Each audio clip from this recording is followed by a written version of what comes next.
Ok. Un poco...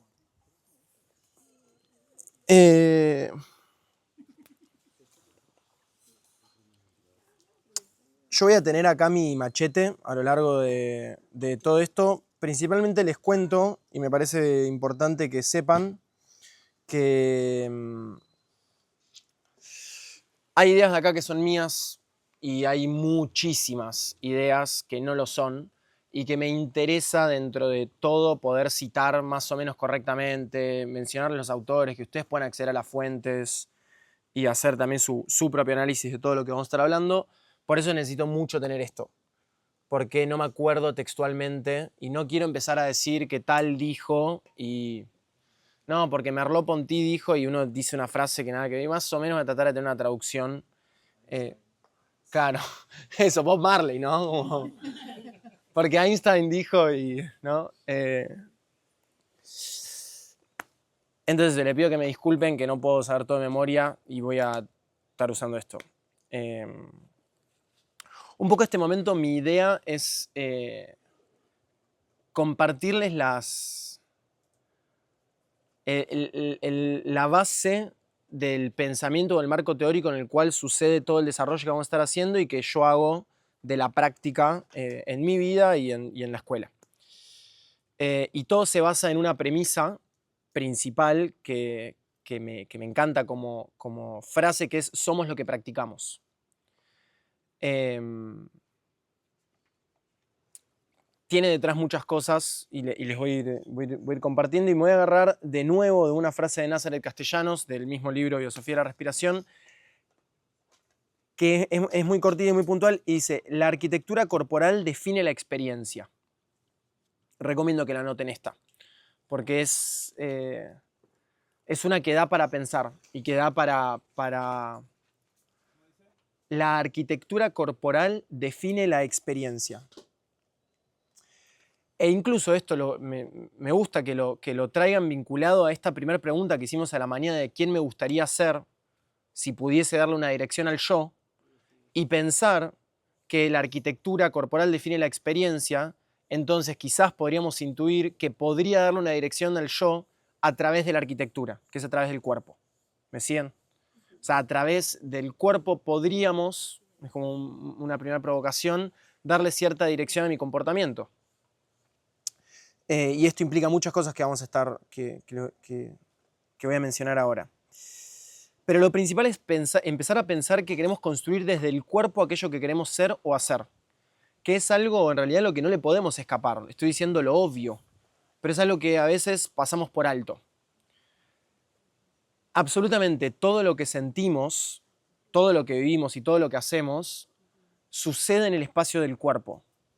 Nosotros, y esto es importante para mí reflexionar, son como esas cosas que, como hoy hablamos en el almuerzo de la muerte, empezó ligera el almuerzo, nos vamos a morir, pero está bueno pensar que nada de lo que me vaya a pasar en la vida me pasa fuera del cuerpo.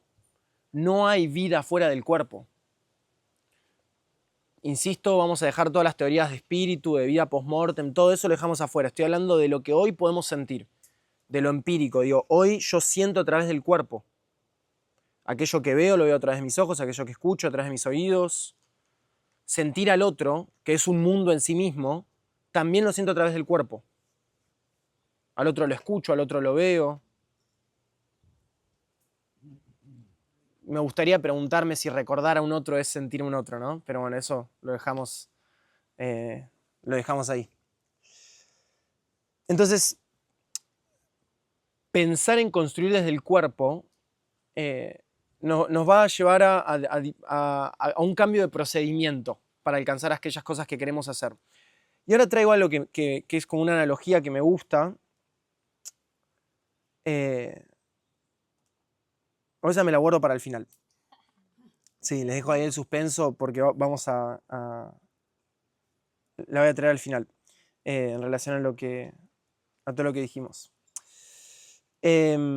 Incluso Merleau-Ponty habla, que es un psicólogo que empieza a incluir mucho más al cuerpo y habla de la percepción encuerpada y empieza a poner el cuerpo más al centro también de la salud mental. habla de que el cuerpo no es una cosa entre las cosas, ni un objeto que poseemos, sino la condición misma de posibilidad del mundo vivido, ¿no? Uno no puede concebir una experiencia sin cuerpo. Es el punto de partida de toda la experiencia. No tenemos un cuerpo, somos cuerpo. Esto es en el libro Fenomenología de la Percepción y habla de que el cuerpo es el vehículo del ser en el mundo. A través de él uno piensa, siente, desea, todo lo que venimos hablando. ¿Cómo se llama el libro más? Fenomenología de la Percepción, de Merleau-Ponty. Sí, justo conseguí una versión en portugués, que va a estar...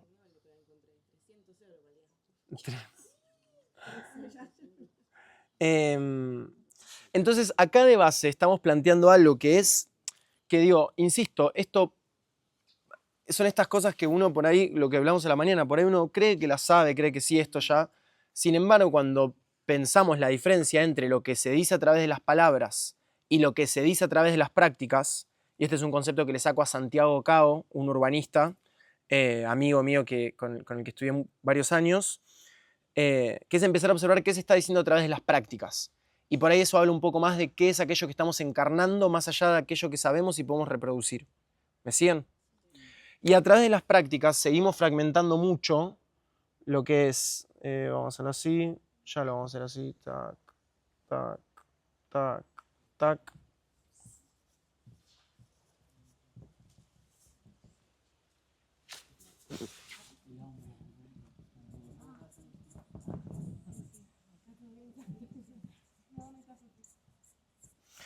Mente, emoción y cuerpo. Vamos a hacer como esta definición, cuerpo, mente, emoción, usualmente lo decimos en ese orden.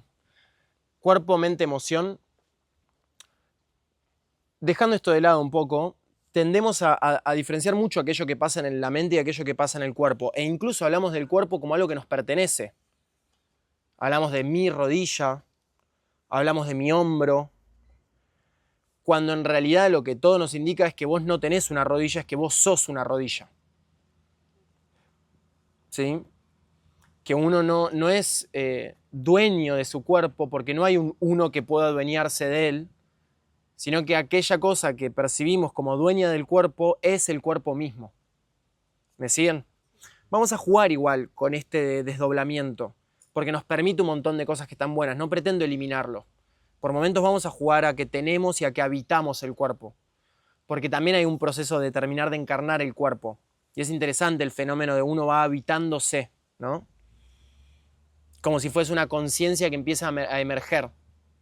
Como si ser conscientes de sí mismo y el libre albedrío y el despertar se construye. Y uno va como adueñándose de su cuerpo, ¿no? Lo que hablamos ayer, volviéndose soberano de su propia experiencia.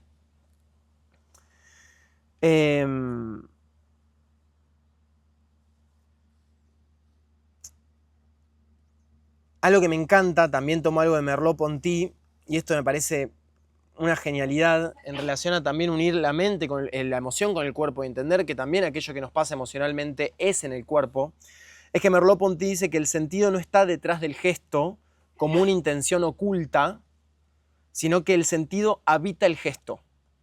No hay un ser pensante que representa un sentido con el cuerpo, sino que el movimiento mismo es el sentido en sí. Y mismo en la emoción, plantea que la expresión emocional no es la expresión de algo que sucede emocionalmente, sino que el acto de la expresión es la emoción en sí. ¿Me siguen con eso? O sea, el acto de sentir emocionalmente es un acto de movimiento también. Y literalmente es hasta un acto de movimiento visceral. Nuestro sistema nervioso autónomo que regula el movimiento visceral está siendo afectado constantemente por aquello que sentimos a nivel sensación emocional. Entonces, incluso las emociones que tenemos son algo que le está pasando al cuerpo. Son un movimiento que está sucediendo ahí. ¿Me siguen? Y una de las cosas que voy a hacer para el próximo seminario es entrenar y tener una letra linda. Voy a empezar a hacer caligrafía. Vamos a pensar que mente y emoción suceden, sudecen en el espacio del cuerpo. Y esto me gustaría que lo anoten. Mente y emoción suceden en el espacio del cuerpo, ¿sí? Y esto es para mí es uno de los postulados más importantes que comparto y que da mucho para pensar en relación a que no se puede pensar ningún proceso mental o emocional fuera de aquello que le está sucediendo al cuerpo en el momento que le está sucediendo al cuerpo. ¿Sí?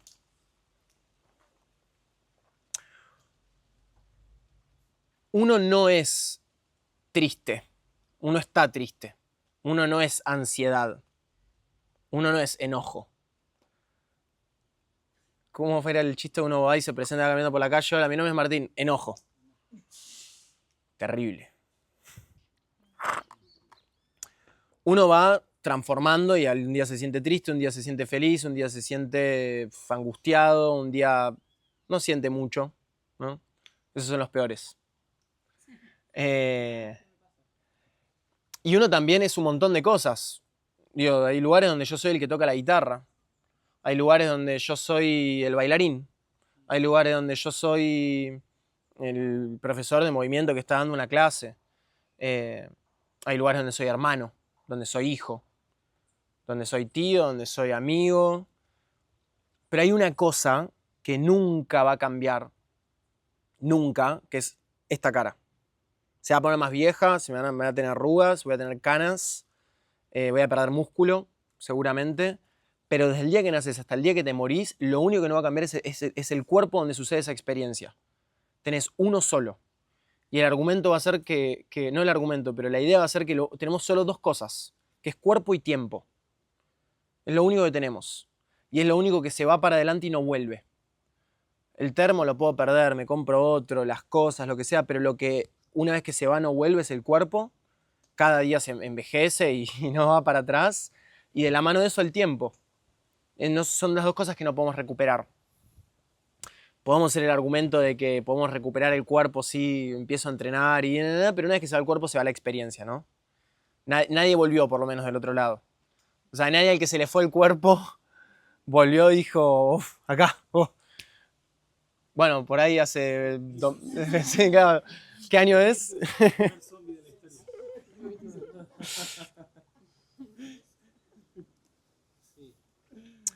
Entonces,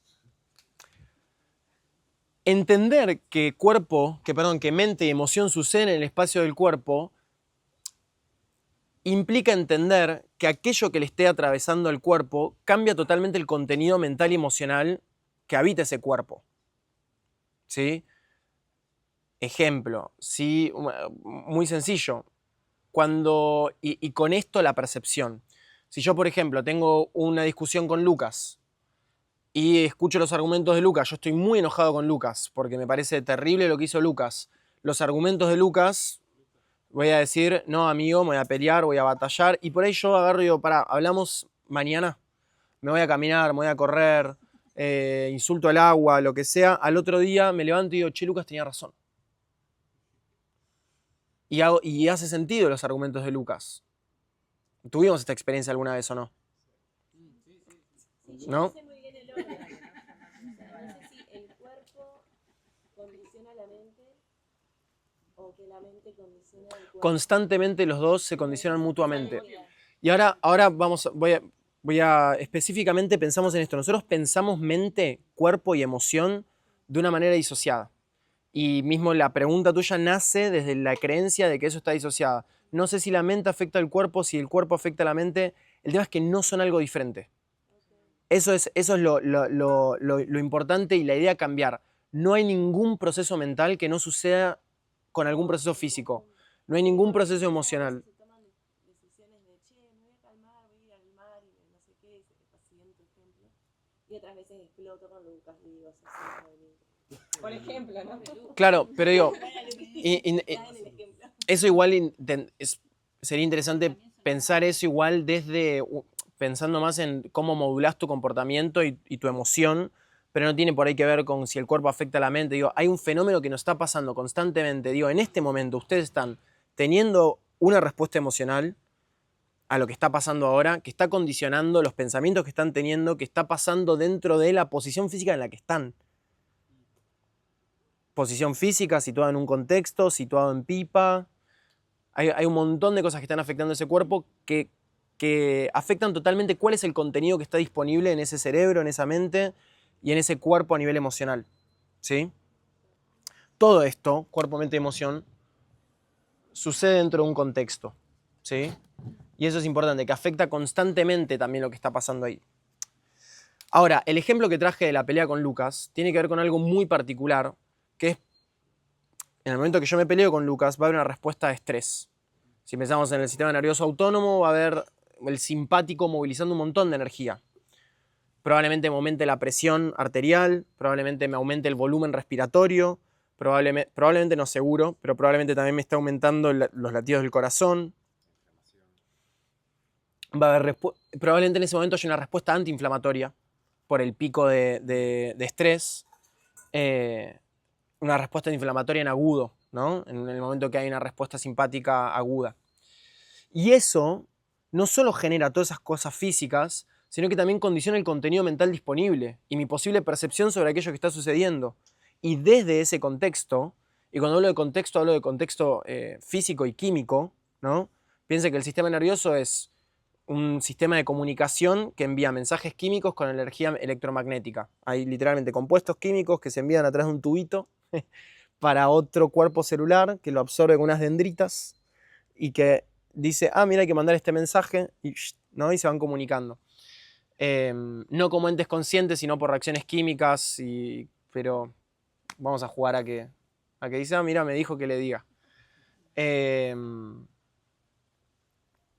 Entonces, la experiencia que tengo con Lucas es que en el momento que yo me calmo y que pasa un día y que tomo tiempo y que también mi cuerpo se relaja, puedo, en mi percepción, a poder aprender, o sea, puedo aprender nuevas posibilidades de contenido mental que está sucediendo en el espacio del cuerpo que se transformó. Piensen así también las personas que nunca pueden acceder a un estado de relajación y que a las 10 de la noche del viernes siguen insultando al colectivero que los atrapó en el tránsito el miércoles a las 7 de la mañana, ¿no? Yo pongo ejemplos muy burdos, pero ustedes háganse responsables de afinar el ejemplo y darse cuenta que en realidad esto lo hacemos, ¿no? De maneras más sutiles. Pero está bueno el ejemplo burdo porque también está en Buenos Aires el tachero que sigue insultando, ¿no? Porque uno puede perpetuar eventualmente los estados físicos eternamente. Ahora, la idea entonces de que somos lo que practicamos involucra que también nuestro contenido mental y nuestro contenido emocional está afectado por las prácticas a las que nos exponemos. Porque las prácticas a las que nos exponemos es lo que transforma el cuerpo, es lo que transforma la arquitectura. Que recuerden Názares Castellano diciendo la arquitectura corporal define la experiencia. Mi posibilidad de percibir el mundo está afectada por mi estado físico, el estado de mi sistema, el contexto neuroquímico, o sea, químico que hay en mi sistema, y mis capacidades físicas, ¿sí?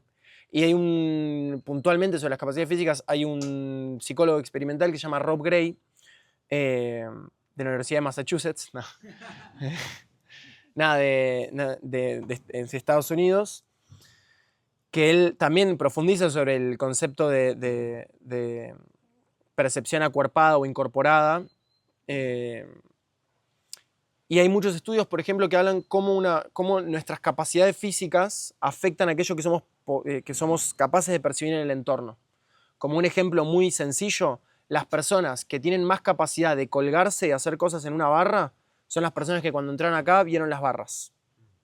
Las personas que no tienen esa capacidad física inhiben esa información. ¿Se acuerdan del fenómeno de la atención que vimos?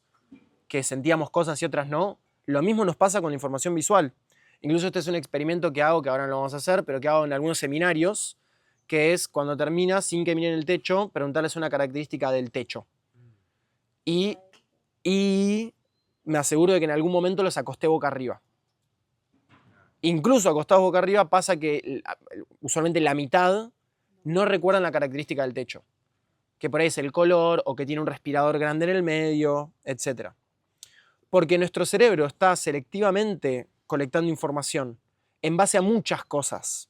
Digamos un ejemplo, si la persona que se tiró el piso y es arquitecto y justamente está todo el tiempo como nosotros vemos las barras, tal vez sea una persona que te conteste, sí, vi que y te puede, porque lo distingue. Totalmente, porque su conocimiento le permite percibir o lo invita a percibir esa información. De hecho, justo con el ejemplo del techo, me pasó que cuando empecé a entrenar, me obsesioné con los lugares donde podía colgar cosas para colgarme. Por eso entré y vi las anillas y me hizo sentir muy en casa. Siempre llegaba a los lugares y miraba los techos a ver dónde me puedo colgar o colgar algo. Me hice acordar mucho de eso.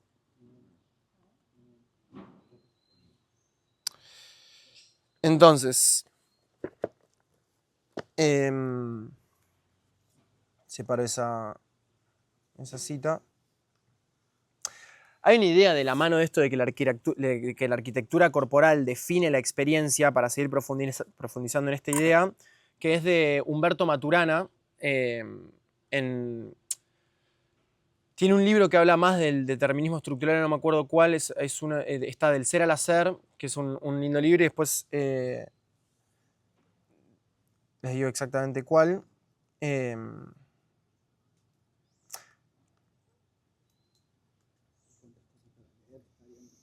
Sí, hay muchos libros por suerte y son todos un placer.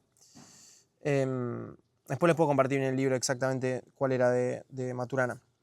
El asunto es que Maturana habla de un concepto que es el determinismo estructural. Una de las propuestas de Maturana, un biólogo chileno, filósofo, súper interesante su obra, es que el sistema nervioso opera como un sistema cerrado.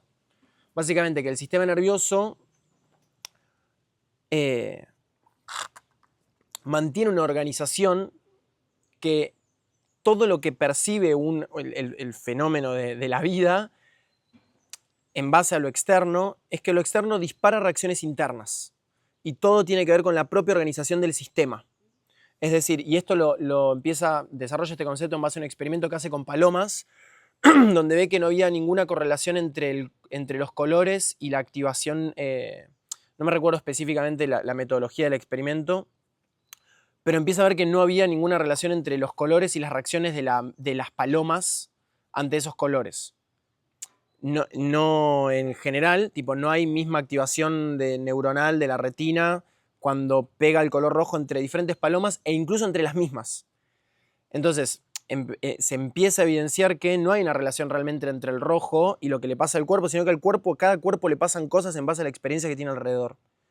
¿Me siguen? Y que todo cuerpo actúa en coherencia de su propia organización. Y esto es importante y lo voy a traer en otra clase, cuando hagamos un trabajo específicamente sobre eso. Entonces, dentro de la idea de determinismo estructural de Maturana, podemos empezar a pensar que no es tanto lo externo que va a impactar, a transformar totalmente mi percepción, sino cómo yo puedo transformar mi estructura para transformar también mi percepción de aquello que sucede afuera. Hay un intercambio con el afuera, claro, el afuera me perturba y me reorganizo en base a eso, pero también uno puede empezar a preguntarse a qué me expongo y qué quiero que perturbe mi sistema. Perturbar por ahí es una palabra fuerte, pero afectar mi sistema, ¿sí? Para que mi sistema se reorganice y en base a esa nueva arquitectura percibir la realidad. ¿Me siguen con esta idea? Es básicamente lo que estamos haciendo, por ejemplo, acá o en cualquier aprendizaje, como exponernos a algo con la esperanza que se hace parte de nosotros. Totalmente. Totalmente. Y me encantó que uses con la esperanza de, porque voy a traer un poco esa idea. Es llamativo esto que decís, sistema cerrado, porque dentro de esta premisa, donde mente y emoción suceden en el espacio del cuerpo, te iba a preguntar dónde quedaba lo sensorial, ¿no? La vista o eso que llega a nosotros a través de una forma, como una onda electromagnética o lo que sea, y se ingresa en el cuerpo y hasta dónde llega, dónde es esa decodificación de la información y codificación en una respuesta. Y que lo hayas traído como un sistema cerrado, el sistema nervioso, donde uno tiene que hacer para, o sea, un poco sí nos exponemos, pero uno tiene que hacer para modificar la arquitectura y no simplemente lo sensorial o lo de afuera, sea vista, oído, tacto, lo modifica uno.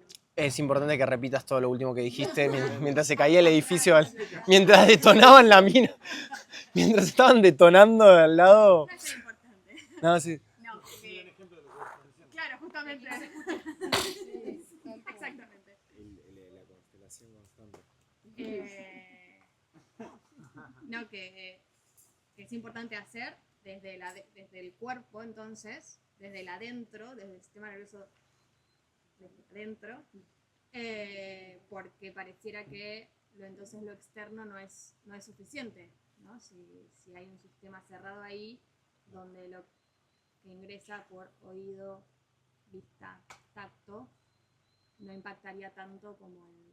Claro, que depende de vos. Acá, cómo de te afecta, ¿no? la mano del concepto de determinismo estructural de Maturana, está la idea de nicho ecológico, que hay un nicho en el que sucede esa estructura y con la transformación de ese nicho se transforma la estructura.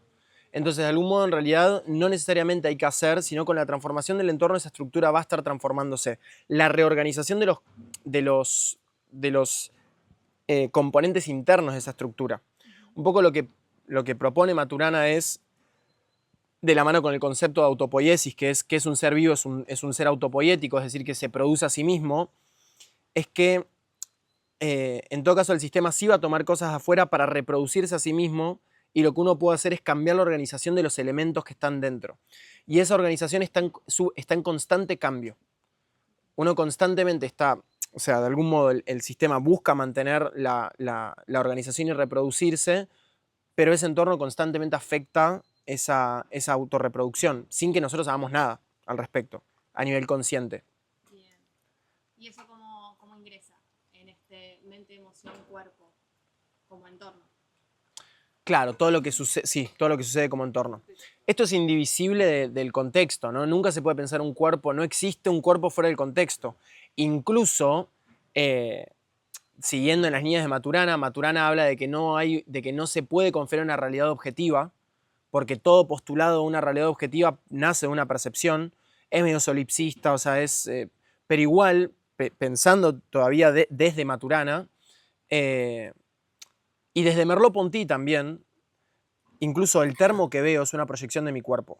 Y vamos a jugar un poco con esas ideas. ¿Sí? O sea, acá hay algo que me estimula y la interpretación que yo hago es, el termo también es cuerpo. Okay. O sea, hay un juego acá en todas estas premisas y postulados, ¿no? Como soy y sucede en el cuerpo, pero podemos jugar a que este cuaderno es mi cuerpo también y se puede proyectar un poco más. Claro, totalmente. Y no es que yo, por lo menos, y esto hablo desde mi entendimiento y desde cómo me gusta pensarlo, definitivamente este cuaderno no es algo que estoy creando yo en mi cerebro, este cuaderno está acá, ustedes están ahí, me están mirando. Sin embargo, todo lo que a mí me pasa con este cuaderno, todo lo que a mí representa, cómo yo veo este color, cuánta atención le pongo, qué representa en mis recursos atencionales, ¿no? Porque vamos a ver que los recursos atencionales son bastante limitados. Le prestamos atención a algo y le perdemos toda la atención al resto. Todo eso tiene que ver tiene que ver conmigo, tiene que ver con mi subjetividad, con mi experiencia, con aquello que me pasa en el cuerpo. Un poco más, trayendo de nuevo la experiencia que hicimos a la mañana, todo lo que nosotros le montamos encima al objeto que observamos. Y un poco lo que quería evidenciar a la mañana es que no podemos no montárselo. Que quizás Buda pudo, o quizás Buda se cansó de intentarlo, entonces ahí se iluminó. Pero digo, no es algo que esté en nuestras manos realmente rápidamente, quitar los prejuicios y los estereotipos en base a la propia experiencia de las cosas que vemos y hacemos. Incluso no es algo que necesariamente queremos. En todo caso, el trabajo está en preguntarse cuáles son esos. Y también vamos a hablar un poco de eso, pero a la tarde. Totalmente. Es que, volviendo a Maturana, no habría una realidad objetiva en sí, sino que es constantemente mi interpretación. Y de ahí nace una idea muy hermosa para mí de cooperación, donde automáticamente ninguna de las realidades percibidas es más válida que ninguna otra. Que todos formamos la realidad. Todos estamos viendo una realidad en coherencia con nuestro propio sistema. Y la coherencia de todos los sistemas, si uno hace el trabajo ético, vale lo mismo. Entonces deja de haber una posibilidad de error o una posibilidad de una visión más válida del mundo. Si todos partimos de la base de que nadie acá pueda acceder a un mundo objetivo. Entonces tiene mucho más sentido empezar a cooperar para entender, ok, ¿qué podemos acordar? Que es eventualmente, efectivamente, lo que hacemos como seres humanos.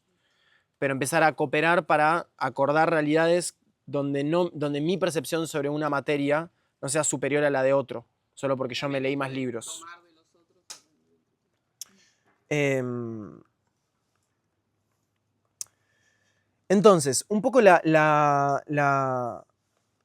entendiendo que la percepción es algo tan móvil, que depende de nuestra atención y demás, por ahí la pregunta que a mí más me interesa en todo el trabajo que vamos a hacer, es como una investigación para mí constante, esto que hago y que hacemos, es cómo transformo mi percepción.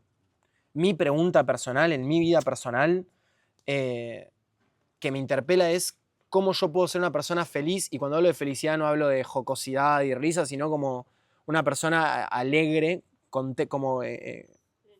sí, con contentitud, como diciendo qué buena esta experiencia, ¿no? Como paz, con lo que sea que tenga enfrente. O sea, mi planteo es independiente del factor externo el bienestar o el malestar que yo pueda tener en relación a lo que está ahí disponible. ¿Me siguen? Obviamente esto es una provocación, porque claro que hasta cierto punto, ¿no? Porque también uno con estas ideas puede rápidamente caer en validar un montón de cosas muy oscuras que pasan en el mundo, ¿no? Responsabilizando a cada individuo por su bienestar. O sea, acá estamos haciendo como simplemente una provocación para la responsabilidad individual, que nos va a terminar llevando al colectivo. Entonces, la idea es preguntarse cómo puedo transformar mi percepción. Y la respuesta que vamos a buscar trabajar a lo largo de estos días y que voy a seguir investigando es cómo lo hacemos desde las prácticas. Si yo entiendo que cuerpo que mente y emoción suceden en el espacio del cuerpo, que están determinados por la arquitectura corporal, por la organización interna de esa estructura, entonces es cómo con las prácticas que realizo y a los estímulos a los que me expongo, puedo modificar esa estructura y esas relaciones internas para modificar mi contenido mental y emocional que conforman mi percepción de las cosas que me atraviesan en la vida y de las cosas que pasan. ¿Me siguen? Esto, por ejemplo, para los que vivimos en Argentina, donde el recurso principal para modificar la percepción es hablar, y es el psicoanálisis, y es siempre desde el constructo cognitivo, es bastante provocador. Para el mundo entero igual. Lo traigo porque justo en Argentina somos un pueblo que habla mucho de lo que le pasa. Quizás esto lo que propone es, claro que hablar es una práctica, ¿sí? Y de nuevo, como en todas las prácticas está puesto en juego el cuerpo, pero es una práctica donde todo el contenido discursivo está muy presente. Y acá el planteo es que poniendo el cuerpo se puede transformar el discurso, sin que yo tenga que pasar por el discurso. Y esto es una experiencia que hemos tenido, creo que casi todos los que estamos acá, por algo estamos acá, que un día fuimos a movernos, tuvimos una práctica de danza, de acroyoga, de entrenamiento de fuerza, de yoga, de lo que sea, y al terminar la práctica, dijiste, qué linda que es la vida, qué bien que me siento. Y te estaban pasando en tu vida, en tu entorno, en tu historia, las mismas cosas que te pasaban antes de la práctica. Por ahí estabas igual de corto para pagar el alquiler, tenías el mismo problema con tu amigo, estabas igual de todo, pero sin embargo uno atraviesa una práctica que transforma el cuerpo y transforma automáticamente el contenido mental, emocional y dice, che, qué lindo que es todo. Qué hermoso, qué ganas de vivir. Entonces, me interesa a mí, vamos a dejarlo que pase, creo que son 2. Y ahora sé. No funcionó. Hubiese estado bueno. Entonces la pregunta es, ¿qué son las cosas que están pasando fisiológicamente, físicamente, cuando uno pone el cuerpo en movimiento, cuando uno se expone a un contexto que pueden modificar mi percepción, mi mente y mi emoción. No es solo fisiológico, lo fisiológico nos va a dar un contexto, pero después hay algo precioso, precioso, donde la psique se pone maravillosamente incomprensible, que tiene que ver también con la experiencia subjetiva del contexto fisiológico y el etiquetado de sensaciones. Digo, esta idea de que no sabemos si el rojo de ella es el mismo rojo que para mí, tampoco sabemos cuando Lucas dice que tiene hambre, qué está sintiendo. Y cuando yo digo que tengo hambre, qué estoy sintiendo. Y no necesariamente la necesidad fisiológica de comer es aquello que llamamos hambre. A veces llamamos hambre a la ansiedad, a veces porque tus padres te enseñaron, de nene vos por ahí llorabas, digo, esto puse mucho en los primeros años de edad, vos de nene llorabas porque tenías hambre y te decían, dale, a caminar. Y uno aprendió eso, tengo hambre y tengo que salir a hacer ejercicio. Y por ahí uno, eso es, o por ejemplo, tengo hambre y siento culpa, porque no puedo comer, porque tengo hambre y me retan. Hay un montón de cosas que pasan ahí, que nos pasan a todos. Y que, esto es importante, no hay una estructura de etiquetado errónea o correcta. Es funcional al contexto en el que habito o no. Y ganar flexibilidad en ese proceso de etiquetado es en todo caso lo que buscaríamos hacer. Hacer el trabajo interoceptivo, de empezar a sentir mi cuerpo y empezar a ver cómo puedo reetiquetar las sensaciones y las cosas que me pasan de manera funcional para mi bienestar. Poniendo el bienestar como centro, porque esto también es importante, una premisa de la que partimos todos, todas. Todas las personas en el mundo, que lo que consideramos salud mental, quieren o vivir más o vivir mejor. Si una persona te dice, che, no, ahora no la estoy pasando tan bien, pero le estoy metiendo porque quiero correr esa carrera, lograr esto, vivir 100 años, no te preocupás.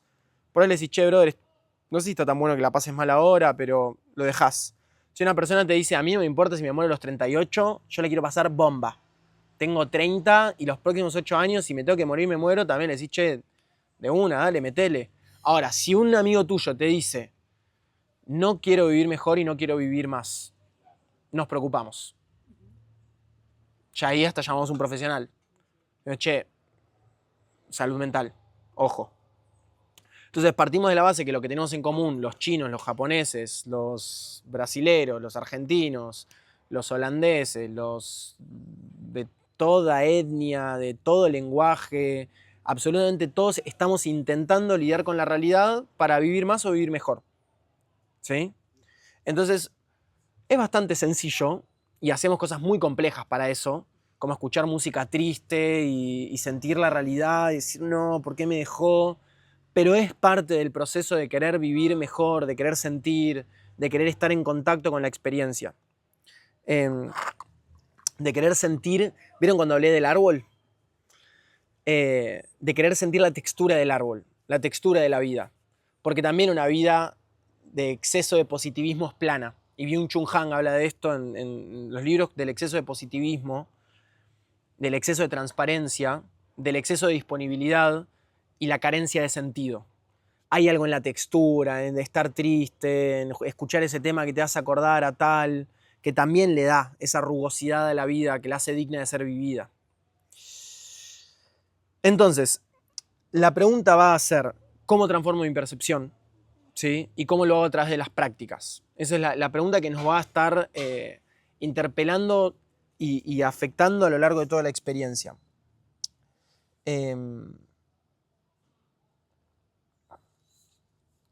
Y vamos a cerrar con dos ideas. Bueno, una cosa muy hermosa también que dice Merleau-Ponty para enlazarlo con Maturana es que dice, mi cuerpo no es una cosa, es un sistema de posibilidades.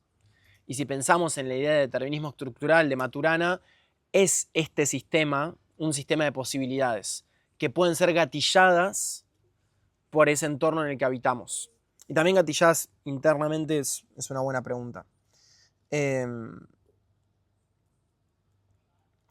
trabajo que vamos a hacer de la mano de esto, porque cómo transformo mi percepción, y esto me parece lindo, interesante y un poco responde por ahí esto de de cómo esto se relaciona con el entorno, no siempre está en nuestras manos de manera muy accesible. Uno no siempre puede transformar, y esto digo, insisto, en esta idea de encarnar la práctica, que esto lo fui hablando con varios en comidas o demás ya, que la idea de encarnar la práctica viene de lo mismo que dije a la mañana, no hay frases nuevas. No hay nuevos grandes conocimientos que van a transformar y decir, wow, era disfrutar el proceso, no llegar al resultado. Ya está, están todas ahí, ya todos conocemos los grandes postulados. El tema es cómo los hacemos cuerpo. Lo mismo con el lenguaje positivo. Bueno, esta situación me hace sentir muy mal. No, pero qué agradecido estoy. No, te sentís mal. Entonces, tampoco el intentar desesperadamente transformar mi percepción desde las palabras va a ser la solución. O sea, no estoy estresado. Sospecho, ¿eh? No sé si esa es la estrategia. Porque siempre un otro se da cuenta, lo percibe. Y uno mismo. Entonces, hay un... Mike dijo algo que me gustó, y dijiste esto de la esperanza de que el conocimiento, ¿no? Uno va y se expone a una clase con la esperanza de que el conocimiento se instaure en nosotros, algo por esa línea. Y hay algo que me encanta de tu postulado, que hay una entrega. Hay algo que no está en nuestras manos. ¿Sí? Y esto también me parece importante porque yo voy a mencionar mucho la palabra Dios y me encantaría que nos pongamos de acuerdo en de qué Dios estoy hablando cuando hablo de Dios. Y cuando hablo de Dios no hablo de ninguna entidad, no hablo de nada consciente, hablo de una categoría del conocimiento. Pero me gusta llamarlo Dios por el efecto que tiene, que es todo lo que no sabemos que no sabemos. Está lo que sabemos, yo sé hacer una vertical. Está lo que sé que no sé, yo sé que no sé hacer este termo. Dame todas las máquinas donde hacen estas en la fábrica de Stanley y yo sé que no sé hacer el termo. Yo sé que si me pones todos los materiales para hacer este yala ahí, voy a tener que descubrir cómo hacer este yala y probablemente solo no lo puedo hacer. No sé cómo hacer este yala. Sin embargo, ¿por qué un día me levanto feliz y por qué un día me levanto triste? Puedo creer que sé y decir, no, si hoy me levanté ansioso porque voy a dar la primera clase del seminario. Pero también podría decir, hoy me levanté tranquilo porque voy a dar la primera clase del seminario y ya di esta clase hace años que me paro enfrente de un grupo y doy una clase. También podría decir, hoy me levanté triste porque voy a dar la primera clase y esta clase la armé con Río, un amigo que no lo veo hace 2 años. Y uno cree y va hilando sentido, porque es importante hilar sentido, porque es importante sujetarse a algo y creer que uno sabe para poder seguir lidiando con la realidad. Si no, insisto, ¿por qué hacemos estos recortes de realidad? Porque si constantemente nos disponibilizamos a todo lo que hay ahí, no podríamos ni movernos. Necesitamos hacer recortes de realidad, dejar información afuera y enfocarnos en algo para poder efectivamente vivir y lograr hacer algo con todo lo que está pasando. Entonces, cuando vuelvo un poco para atrás, cuando yo hablo de Dios, estoy hablando de todo lo que no sabemos que no sabemos. Incluso, vuelvo al estado de ánimo, porque mismo Heidegger es una persona que se dedicó muchísimo a estudiar el estado de ánimo y supuestamente es de las mentes más brillantes del siglo pasado y más o menos ni él entendió qué pasaba con el estado de ánimo. Intuyó que está bueno meterse por acá, hacer esto, pero tampoco entendemos por qué. Ni tampoco es que hasta el bioquímico más materialista que exista te va a decir sí, el cerebro es un sistema computacional, químico, de una cantidad de reacciones y si se hace un cálculo algorítmico se va a poder hacer, bueno, ¿y cómo lo hacemos? No, es demasiado complejo, no podemos. Pero seguro que se puede, ¿no? Es un poco hasta el más materialista que cree que el cerebro es y que vos sos una cantidad de reacciones que se podría calcular matemáticamente, entiende que el cálculo es tan complejo que de nuevo se lo tengo que entregar a Dios. Y a lo que voy con esta idea de Dios es, hay un montón de cosas que no sabemos que van a afectar nuestra experiencia y que van a afectar que una clase nos enseñe algo o no, que van a afectar el hecho de que yo logre eso que quería lograr en mi vida o no. Y lo que uno puede hacer en todo caso es preparar el terreno para que la semilla crezca si tiene que crecer. Eso es lo que está en nuestras manos. Y a veces parece eso un poco desesperanzador, pero para mí es bellísimo. Es bellísimo pensar que no está en nuestras manos y que lo que sí uno puede hacer es cultivar esa tierra. Es trabajar sobre el cuerpo, es trabajar sobre esa estructura para que si tienen que madurar los frutos, maduren. E incluso cultivar esa tierra para que si no tienen que madurar esos frutos, también estemos en paz con eso. Eso sería el nivel 2. Pero lo lindo es que paradójicamente cuando uno empieza a cultivar y fertilizar esa tierra para que crezcan los frutos, caso tengan que crecer, pasa algo muy loco que uno también se va desprendiendo de los frutos que quería alcanzar. Y uno se va contentando con la fertilidad de la propia tierra. Y hay una frase de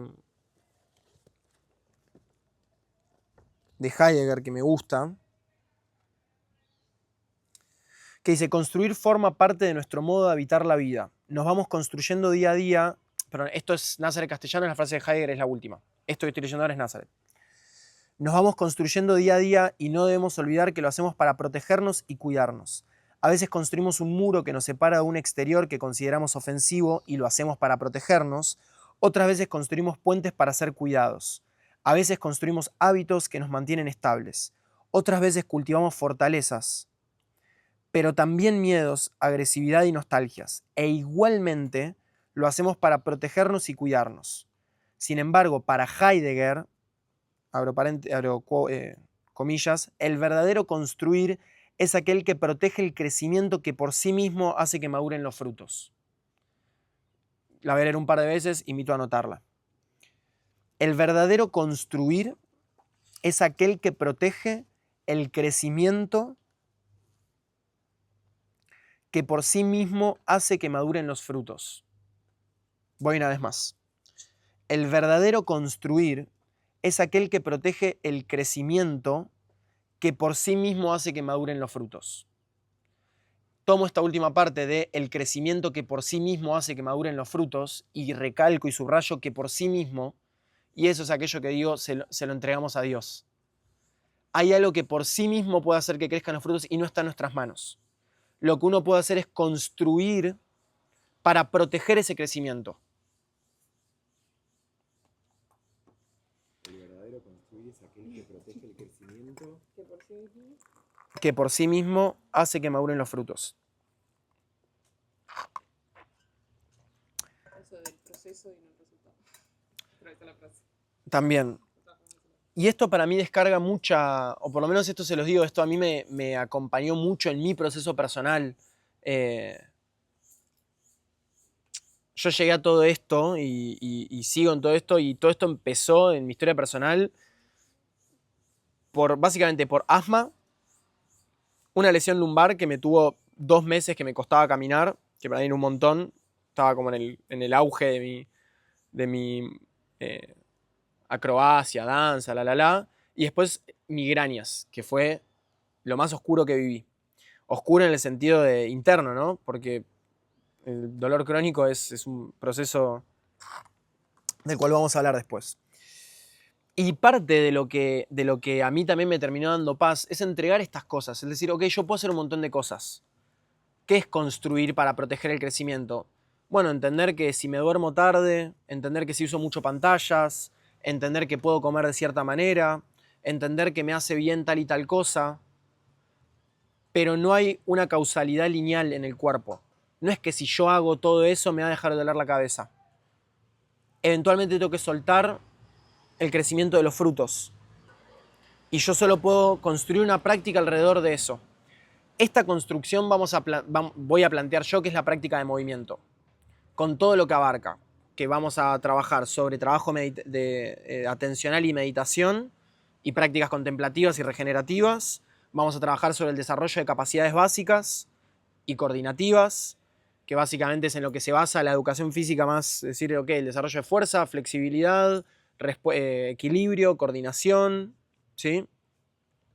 Y vamos a trabajar sobre el desarrollo creativo, sobre la posibilidad de despojarnos un poco de la simbología y de la gestualidad de nuestro cuerpo en pos de comunicar diferentes cosas que puedan tener que ver o no con nosotros, ¿sí?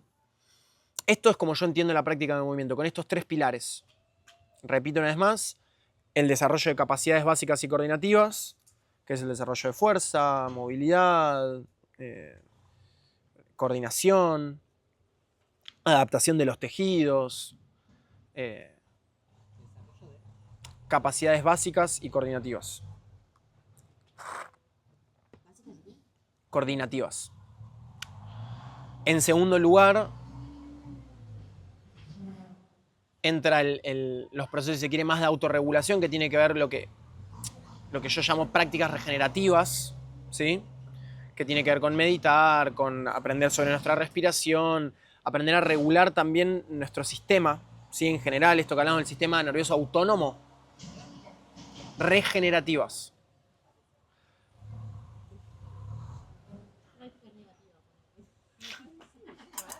Prácticas negativas. Levantarse de una manera. ¿Se acuerdan que hablamos un poquito, que mencioné un momento del sistema nervioso autónomo? Sí, ahora voy a eso. Y desarrollo creativo. La idea las prácticas regenerativas tienen mucho que ver con la regulación de ese sistema autónomo, que tiene 3 divisiones: entérica, simpático y parasimpático. Principalmente vamos a hablar de simpático y parasimpático, que tiene que ver con la movilización de energía o la regeneración de energía, para ponerlo en palabras sencillas. Usualmente se entiende que cuando uno se activa, el otro se desactiva, pero pueden haber actividades en conjunto. Digo, no es un switch off, switch on, no es tan sencillo. Digo, puede haber, cada una de esas divisiones tiene ramas aferentes y eferentes, es decir, baja una información del sistema central a las vísceras y chupa una información, y pueden estar haciendo como activaciones conjuntas. Incluso una de las cosas que hacemos con las prácticas tipo yoga, además de movimiento, que buscan inducir relajación, es generar un estado generalizado parasimpático de dominio vagal con una activación simpática musculoesquelética. Es decir, un estado relajado, que es eventualmente lo que pretendemos hacer cuando nos movemos o entramos en estados físicos más demandantes, manteniendo, por ejemplo, un patrón respiratorio de bajo volumen y de larga exhalación. ¿Sí? Esto lo vamos a ver cuando hagamos respiración mañana. ¿Por qué traigo esto? Porque esta idea de prácticas regenerativas tiene que ver con afectar directamente esto. Esto no lo podemos afectar directamente, entonces cancelo lo que dije, con afectar indirectamente esto. ¿Sí? ¿Por qué no lo podemos afectar directamente? Yo no puedo cerrar los ojos y decir, me relajo. No, tengo que usar vías indirectas para relajarme. Y eso, por ejemplo, es una de las grandes cosas que mucha gente sufre y dice, yo no me puedo relajar. Porque usualmente uno tiene la ilusión de que tengo que activar un switch. Ok, me siento, me relajo. El asunto es que son vías indirectas. La gente que sabe sentarse y relajarse tampoco hace así, se relaja. Solo que tiene muy naturalizado el camino de las vías indirectas. Lo tiene educado en su cuerpo. Vías indirectas es que sí están dentro de tus manos. Ok, la tensión muscular. Ok, ¿puedo bajar un poco la tensión muscular? Sí, un poco. ¿Cómo estoy respirando? ¿Puedo respirar por la nariz en vez de por la boca? Sí. Ok, cierro la boca. ¿Puedo empezar a alargar la exhalación? Sí. ¿Puedo empezar a poner mi mente, enfocarla en algo en vez de que esté dispersa? Sí, en la sensación de mi respiración, en contar segundos, en imaginarme un color, en un mantra, en repetir una frase. Y a través de un montón de vías indirectas vamos induciendo relajación y afectando a este sistema nervioso autónomo del que depende ese estado de actividad o relajación del cuerpo. ¿Me siguen? Hice todo lo que está. Qué lindo, amigo. Gracias por la entrega.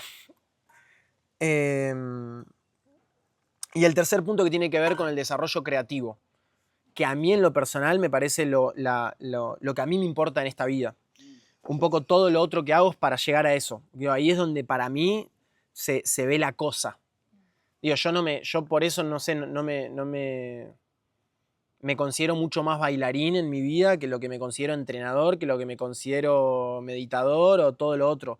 Todo lo otro es para mantener el bienestar, para poder estar fresco y creativo cuando me junto a tocar la guitarra con mis amigos.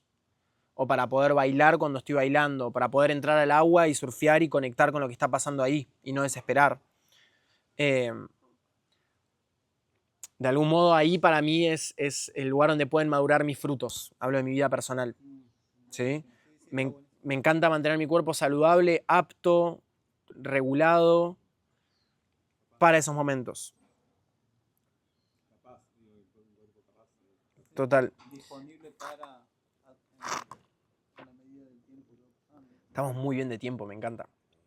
Vamos a movernos. Metáfora sería como uno de dos para construir las condiciones que dejan los frutos. Totalmente. Que puedas cultivar o no esos frutos en lo creativo. Totalmente. Y lo creativo de algún modo también, porque hay gran parte de lo creativo que, digamos, el primer proceso creativo es el despojo. O sea, la primera capa de lo creativo no es salir a construir y cultivar frutos, sino que hay un montón de cosas de las cuales liberarse para que la vida misma nos permita también empezar a crear. Digo, un ejemplo muy práctico. Cuando yo dije no, hay un montón de personas que sintieron vergüenza cuando nadie les estaba observando. Entonces, la primera capa no es empezar a cultivar los frutos, es empezar a sacar los yuyos. Aquello que creo que es posible de ser realizado. Es genial digo, el concepto de cómo poder transmitirlo así para que llegue a cada uno, no sé, cuál es mi jardín interno que quiero hacer que crezcan mis frutos, entenderlo por ese lado. Tengo un texto que escribí a los 13 años Me muero. que habla sobre el jardín y por ahí se los leo. Sería muy íntimo, lo tengo en mi altar, porque es como lo primero que tengo escrito de mí pensando sobre la vida. Contexto lo escribió una persona de 13 años, por ahí se los leo, pero habla específicamente sobre cultivar el jardín interno. Vamos a hacer un encuentro de poesía, de escritos espontáneos. Él lo que va haciendo es, tipo, él va... Sí, tengo esa habilidad. hay una idea de eso, así que va a llegar. Bien, entonces, para cerrar esto e ir ya al movimiento, hay una última sutura que me interesa darle a la idea de la atención en relación a todo esto, que es que... hermoso. Que es que aquello donde nosotros le ponemos nuestra atención va a conformar nuestras memorias y nuestra experiencia de vida. ¿Sí?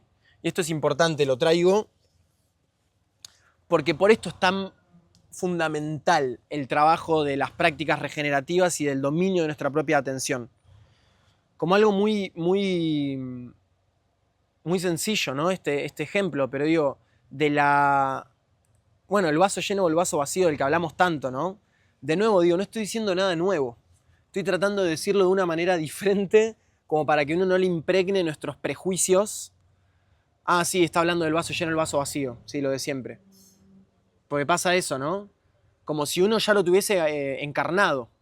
Entonces, lo que más me importa es cómo podemos encarnar estos conceptos, estas ideas que ya sabemos, que ya conocemos, mejor dicho.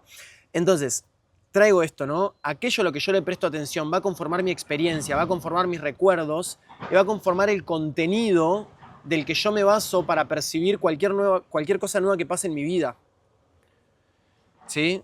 Entonces, empezar a tener dominio de a qué le presto atención, el dominio mínimo, porque es realmente, digo, incluso un meditador avanzado, gente que practica yoga hace años, se va a distraer por un montón de cosas que tengan que ver con su materia emocional, digo, como por ejemplo ver un termo y acordarte de las historias detrás del termo, como que alguien grite el nombre de alguien que conoces y uno automáticamente se va a ir ahí.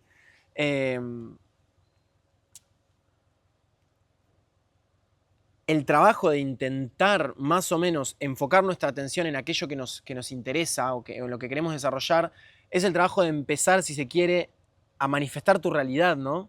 Y no de un lugar de, ok, pulso y el universo me lo trae, sino, ok, yo tengo que poder empezar dentro de lo que está disponible a poner el foco en las cosas que yo quiero poner el foco y que quiero que conformen mi realidad. Insisto, de nuevo, no es algo que vamos a hacer así. Entonces, ni desesperen, ni se frustren. Porque hay mucha desilusión a veces cuando uno piensa en eso y después uno lo intenta y no sale. No, pero yo me quiero enfocar en las cosas buenas. Claro, pero no es a la fuerza. Uno tiene que modificar la estructura. Uno tiene que trabajar sobre la arquitectura corporal. No es solo el intento de hacerlo, sino que hay cosas que se tienen que modificar en cómo nosotros estamos conformados para que pueda existir la posibilidad de ese cambio. ¿Me siguen? Y esto lo vamos a estar haciendo con trabajo atencional, con trabajo de meditación, con diferentes trabajos como los que hicimos hoy a la mañana, con prácticas de movimiento. Entonces, en conclusión, nuestro trabajo va a ser construir una práctica que proteja y nutra el terreno fértil para el cambio de percepción. Y eso implica el ampliar las posibilidades del cuerpo. Eso implica nutrir un cuerpo que sea capaz de movimiento y capaz de una respuesta flexible ante los diferentes estímulos que haya disponibles. ¿Sí? ¿Vamos a hacer ese trabajo? Vamos ahí.